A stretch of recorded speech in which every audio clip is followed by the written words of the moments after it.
حضرت ابو ہریرہ رضی اللہ عنہ فرماتے ہیں کہ میں نے رسول اللہ صلی اللہ علیہ وسلم کو ارشاد فرماتے سنا، بنی اسرائیل میں دو دوست تھے، ایک ان میں گناہ کیا کرتا تھا اور دوسرا خوب عبادت کیا کرتا تھا۔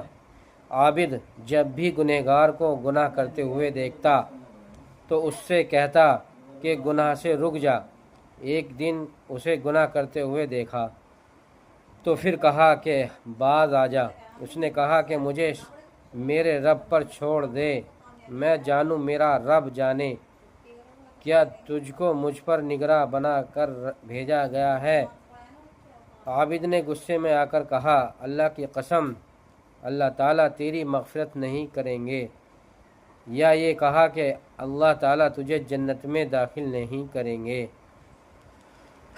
پھر دونوں کا انتقال ہو گیا اور عالم ارواح میں دونوں اللہ تعالیٰ کے سامنے جمع ہو گئے۔ اللہ تعالیٰ نے عابد سے پوچھا، کیا تم میرے بارے میں جانتے تھے کہ میں معاف نہیں کروں گا، یا معاف کرنا جو میرے قبضے میں ہے؟ کیا تجھے اس پر قدرت حاصل تھی کہ تم مجھے معاف کرنے سے روک دو کہ جو دعویٰ کیا کہ اللہ تعالیٰ تیری مغفرت نہیں کریں گے؟ اور گنہگار سے ارشاد فرمایا، میری رحمت سے جنت میں چلا جا، اس لیے کہ وہ رحمت کا امیدوار تھا۔ اور عابد کے بارے میں فرشتوں سے فرمایا کہ اسے دوزخ میں لے جاؤ۔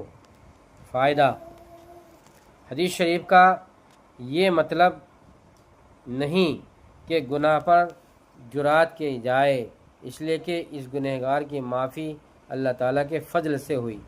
ضروری نہیں کہ ہر گناہ گار کے ساتھ یہی معاملہ ہو، کیونکہ اصول تو یہی ہے کہ گناہ پر سزا ہو، اور نہ یہ مطلب ہے کہ گناہوں اور ناجائز کاموں سے روکا نہ جائے۔ قرآن و حدیث میں سینکڑوں جگہ گناہوں سے روکنے کا حکم ہے اور نہ روکنے پر وعید ہے، بلکہ حدیث کا منشا یہ ہے کہ عابد کو اپنی عبادت پر یہ گھمنڈ نہیں ہونا چاہیے کہ وہ خدائی اختیارات میں داخل دے کر اتنی بڑی بات کہنے کی جرات کرے کہ قسم کھا کر کسی کی مغفرت کا انکار کر دے، جبکہ اللہ تعالیٰ کو یہ حق ہے، جسے چاہے بخش سکتے ہیں۔